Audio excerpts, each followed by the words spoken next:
Atoll a fait la première exposition des membres à l'été 2017, donc une exposition qui s'intitulait « Diversité ». Qui a permis en fait aux membres d'Atoll Art Actuel d'exposer leur travail dans la région, dans une galerie professionnelle et tout ça. Donc on était vraiment heureux d'offrir cet espace-là aux gens de la région, aux artistes de chez nous, de leur permettre en fait d'exposer leur travail, permettre aussi à la communauté de connaître les artistes de notre région.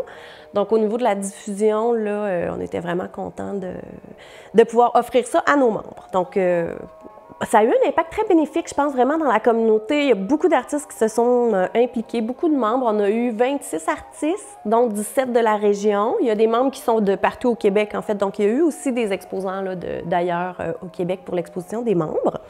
Mais ça a dynamisé beaucoup le centre. Beaucoup de gens sont revenus chez Atoll, sont venus chez Atoll pour une première fois aussi.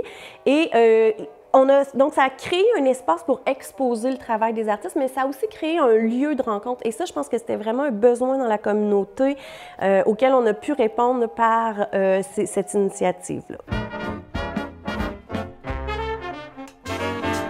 L'exposition de Jouer les sens, c'est pas seulement une exposition, en fait, c'est une résidence de création aussi, parce qu'Émilie a choisi 10 artistes et chacun a réalisé une œuvre unique et originale à l'Atelier du Bronze à Inverness grâce à ce projet-là. Donc, il y avait un volet de résidence création. Ensuite, il y a eu un volet de diffusion qui a été l'exposition qui a été présentée en novembre-décembre de 2017. Donc, les œuvres complètement inédites ont été présentées, plus des œuvres de 5 autres artistes majeurs du Québec, des gens comme Jordi Bonnet ou Jean-Pierre Morin, qui étaient importants de présenter également, se sont ajoutés aux 10 œuvres inédites.